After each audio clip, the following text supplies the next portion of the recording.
Don't want to know my name.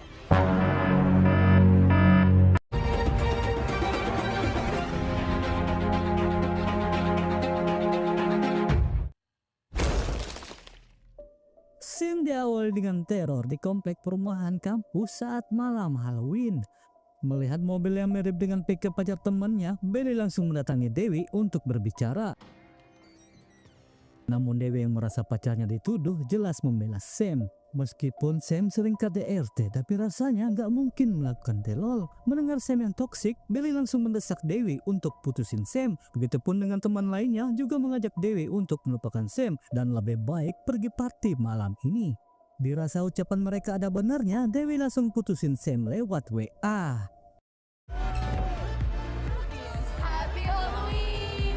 Sesampainya di klub, Billy bertemu teman kampus bernama Nathan, sementara Dewi yang sejak awal berniat mencari pacar langsung mengajak Nathan berkenalan. Tapi tak lama kemudian, situasi berubah sedikit lebih rumit. No, it's cool. Get out much. Kejadian itu mempertemukan mereka dengan teman sekelas Nathan yang bernama Evan. Hingga sesaat kemudian, Dewi menerima balasan dari Sam. Tanpa disangka, balasan itu berisi hinaan. Selesai acara, Dewi melihat sosok berjubah sedang memperhatikannya yang diduga itu adalah Sam.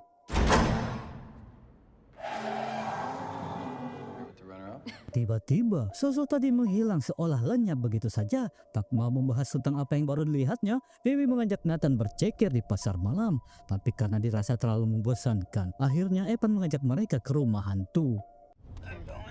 Water? That would be Dasani Flat. Saat di pertengahan jalan, Dewi yang cemas karena Sam mulai merasa takut. Terlebih saat melihat mobil di belakang seperti membuntuti mereka. Tanpa ragu-ragu, ia menyuruh Evan berbelok, tetapi mobil itu tetap mengikuti. Merasa curiga, Evan kepikiran untuk menangkap basah orang yang membuntuti mereka. Ternyata Dewi parnoan. Daripada menunggu lama, mending lanjut ke rumah hantu. Hingga sesampainya di sana, terlihat ada pengunjung lain yang sedang mengantri. Sehingga bayangan tentang rumah hantu ini tidaklah seseram yang dipikirkan. No, okay. Melihat badut bermain tebakan, tidak terlalu lama bagi Billy untuk mendapatkan sebuah kunci yang ternyata kunci dari sebuah loker yang berisikan formulir. Sebelum memasuki wahana, mereka diminta membaca aturan dan persyaratan yang agak aneh, seperti menyerahkan epon dan menuliskan alamat lengkap. Setelah selesai, barulah mereka diizinkan masuk tanpa membayar sedikit pun. Sungguh aneh, bukan? Entah kenapa, tiba-tiba Dewi mulai merasa takut, seolah teringat tentang sesuatu yang ngeri. Hingga sesaat kemudian, mereka bertemu aktor yang akan menampilkan pertunjukan.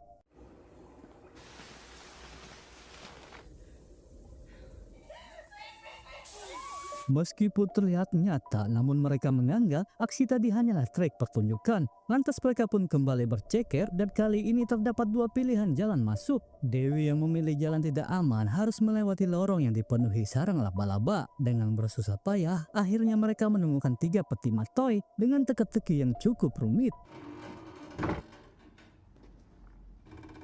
Dewi yang sadar ada pintu rahasia di balik peti segera menyuruh Evan untuk membuktikannya. Dan benar saja, Evan dan Dewi dengan mudah menemukan pintu. Namun tiba giliran Mallory, sesuatu tak terduga terjadi. Guys, Mallory pun mewek bermanikan laba-laba. Dan di saat itu pula, Dewi melihat lubang labirin. Evan yang memimpin di depan kesulitan karena jalan sempit dan bercabang. Tapi singkat waktu, Evan berhasil menemukan jalan keluar. Namun Mallory yang berada paling belakang tiba-tiba menghilang secara misterius. wait, Nathan. Di sisi lain, Billy menemukan bahan bakar yang seharusnya tidak ada di lokasi. Tapi karena tak mau ambil pusing, mereka pun lanjut berjalan. Hingga akhirnya menemukan permainan tebak-tebakan jeroan manusia. Singkat kata, Beda dan Nathan begitu mudah menebak apa yang ada di dalam. Melihat hal itu, Billy pun ikutan mencoba. Awalnya dia kesulitan menebak apa yang ada di dalam, namun setelah berganti posisi, Billy merasa tangannya disayat seseorang. You got it? Oh my god. Hey, Di saat yang sama, Evan dan Dewi yang masih menunggu Mallory tiba-tiba dibuat takut saat pria berjubah merah mendadak muncul dari lubang. Lalu kemudian ia menyuruh mereka melanjutkan tanpa menunggu Mallory. Di saat itu pula, Dewi melihat pintu keluar darurat.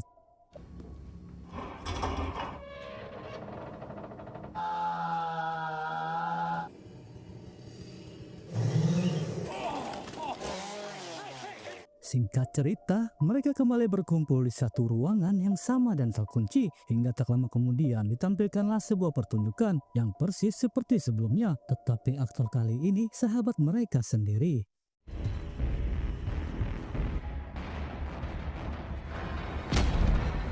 Mereka pun shock parah saat melihat Mallory ditombak dengan besi dan mereka pun sadar pertunjukan itu adalah asli. Selesai dengan pertunjukan itu, mereka diarahkan masuk ke pintu yang terbuka, tapi mana mungkin mereka mau. Lantas Evan mencoba membuka pintu lainnya namun gagal. Alhasil, Evan pun menyuruh Nathan melanjutkan perjalanan yang barangkali bisa menemukan linggis untuk membuka pintu berwarna merah karena sebelumnya Dewi melihat pintu keluar di sana. Karenanya itu satu-satunya jalan, Nathan pun melanjutkan perjalanan sambil meyakinkan diri sebagai titisan Wolverine.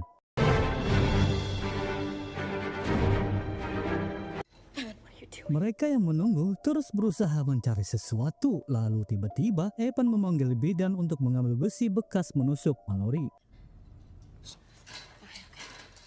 Di sisi lain, Nathan dikagetkan dengan penampakan manekin yang tak biasa sampai tak sengaja menjatuhkan kunci loker. Tiba-tiba salah satu manekin menghilang secara misterius sehingga Nathan yang penasaran langsung mencarinya.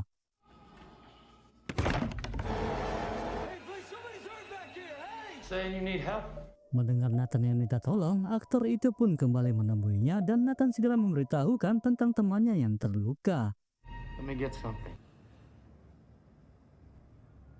Sementara itu, Dewi yang terbawa suasana menceritakan tentang ayahnya yang seorang pengelola rumah hantu. Dan setiap kali pulang bekerja, ayahnya melakukan KDRT hampir setiap hari. Jadi hal itulah yang membuatnya trauma dan memilih kabur. Dan sejak saat itu, ia tak pernah tahu kabar ibu maupun ayah toksiknya. Tepat di depan mereka, Bidan dan Evan yang masih berusaha keras untuk menggapai besi, hingga sesaat kemudian sesuatu terjadi.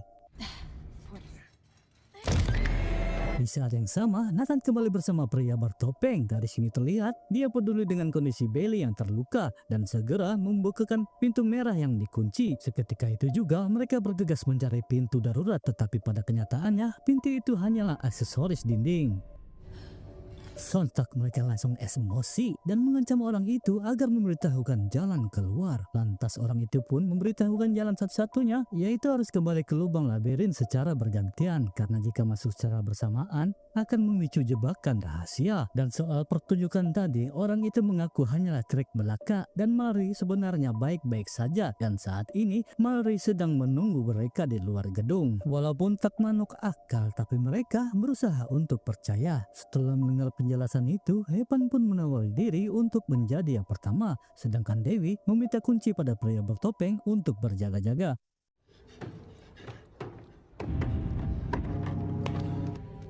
Singkat cerita, Evan berhasil melewati lubang dan kini pria bertopeng yang menyusul. Namun rupanya dia punya rencana yang jahat. Ketika Nathan sedang OTW, dia pun langsung menutup lubang agar Nathan terjebak. Sementara itu, Dewi yang tengah berjaga-jaga, tiba-tiba seseorang menerobos pintu. Sialnya, si bidan berhasil ditangkap sedangkan Bailey berhasil kabur masuk ke lubang. Melihat bidan yang modar, Dewi langsung melarikan diri. Sementara itu, Bailey yang berada di lubang memicu jebakan rahasia sehingga Nathan pun jatuh pingsan. Di sisi lain, Evan yang berhasil keluar mendapati loker di depan menghilang. Oh, rupanya loker di bawah kabur badut misterius. Rupa-rupanya mereka memang akan dibunuh sejak awal datang ke rumah hantu seperti pengunjung yang sebelumnya. Dan Evan juga baru sadar teman-temannya tidak berada di belakang. Where's everybody? Oh my god, pas di momen ini Evan sudah tahu dia bakal celaka. Terlebih saat melihat pria itu membawa tukul dan bersiap menyerang. Dan tak butuh waktu lama, wajah tembem Evan pun langsung dirobek di tempat.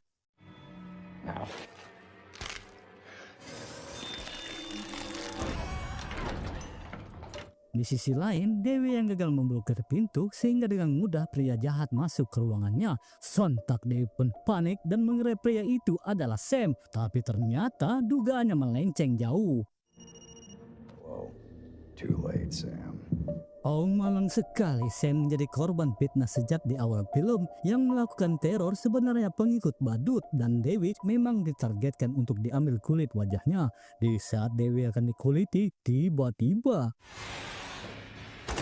untungnya Nathan muncul di waktu yang tepat. Dewi yang berhasil selamat bergegas kabur meninggalkan pengikut badut yang terluka. Tidak ada cara untuk kabur sehingga Dewi terpaksa melanjutkan permainan untuk membuka pintu selanjutnya.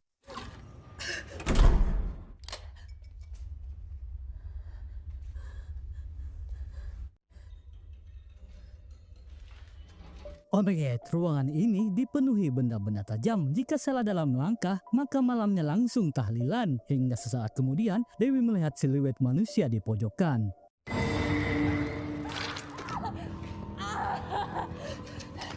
Walau terluka parah, tapi Dewi berhasil keluar ruangan sebelum pria itu memotong tali jebakan.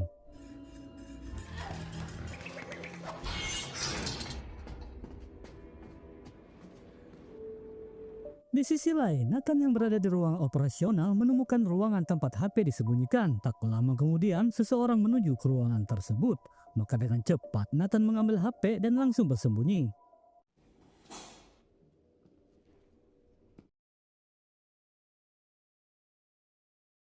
Hingga dirasa aman, Nathan keluar dari persembunyian, tapi ternyata dia terkecoh.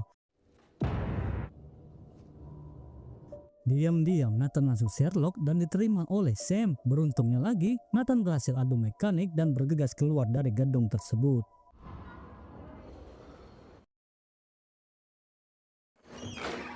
Sementara itu, Dewi yang masih terperangkap di dalam gedung terus berusaha mengungkapkan misteri permainan dan wajib menemukan sebuah kunci hitam untuk membuka pintu selanjutnya. Tapi petunjuk yang diberikan terlalu repot dan berbelit-belit. Hingga ujung-ujungnya Dewi disuruh ngobrak-abrik boneka hantu dan ditemukanlah petunjuk baru. Petunjuk terakhir ini mengarahkannya ke kolong kasur.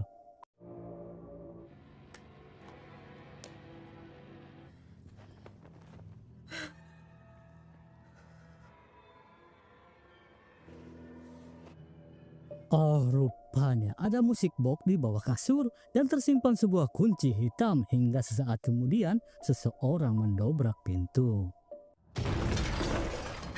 Ia yang ketakutan tiba-tiba mengingat kembali kenangan buruk yang mana ayahnya baru saja selesai menghajar parah sosok sang ibu.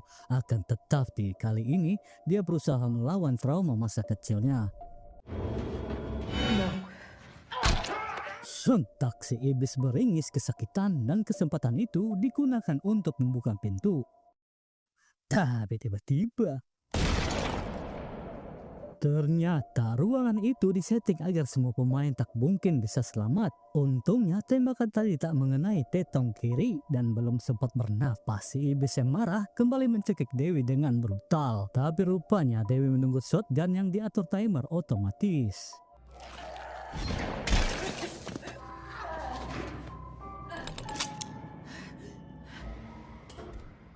Dikira sudah berakhir, masih jauh cuy.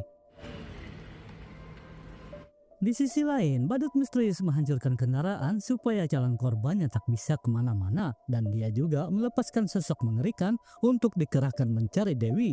Tapi Dewi bersembunyi entah di mana. Astaga, orang yang di balik topeng rupanya si Belly. Sepertinya dia diperalat sementara lengan dan mulutnya diikat agar tidak mudah dikenali. Hingga akhirnya dia pun tewas di pangkuan sahabatnya. Di sisi lain, pahlawan yang ditunggu akhirnya datang. Tanpa curiga sedikit pun, Sam terus mencari Dewi menggunakan GPS. Hingga di ujung lorong dia pun bertemu dengan seseorang yang ternyata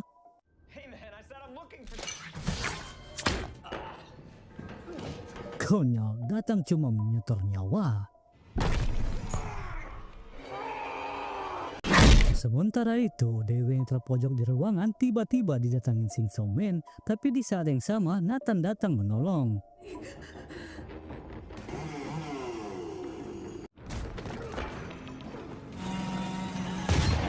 What an know my name. Oh my god, hampir wajahnya dirobek. Beruntung ada Dewi menyelamatkannya. Lantas mereka pun kembali kabur dan Dewi melihat siluet mirip seperti Sam. Dan tak jauh dari lokasi, mereka bertemu dengan sosok pria bertopeng. Usut punya usut, ternyata orang ini bukanlah kelompok psikopat. Hanya saja dia pekerja lepas di rumah hantu. Hingga saat kemudian ia teringat pernah menyimpan senjata. Be right here. Beruntungnya Nathan dan Dewi berhasil kabur dari lokasi, tapi lagi-lagi Dewi dihadang seseorang. Nathan yang berada di tangga gercep menarik kaki si penyihir sampai terjatuh, sehingga Dewi pun dengan mudah membunuhnya. Entah sampai kapan terus berlari, karena lagi-lagi mereka kembali ditemukan. Melihat Scorpion yang datang ditambah mobil yang rusak, Nathan langsung mengambil balok-balok dan memilih adu mekanik.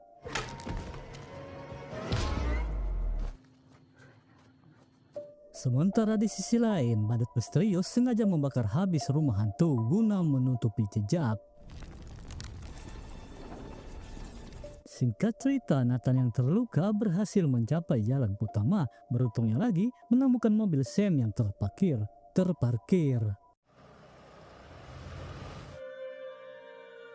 Masih di hari yang sama, Dewi memutuskan silaturahmi ke rumah ibu.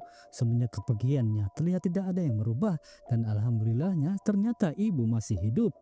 Melihat Dewi, sontak sang ibu pun langsung memeluknya. Oh, rupanya hanya mimpi.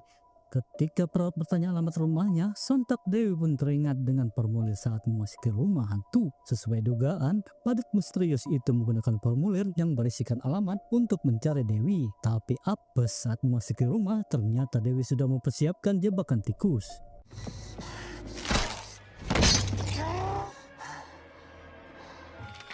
Let's take off your mask. Kata nenekku, sosok badut misterius itu bisa jadi merupakan ayah si Dewi. Dan film selesai.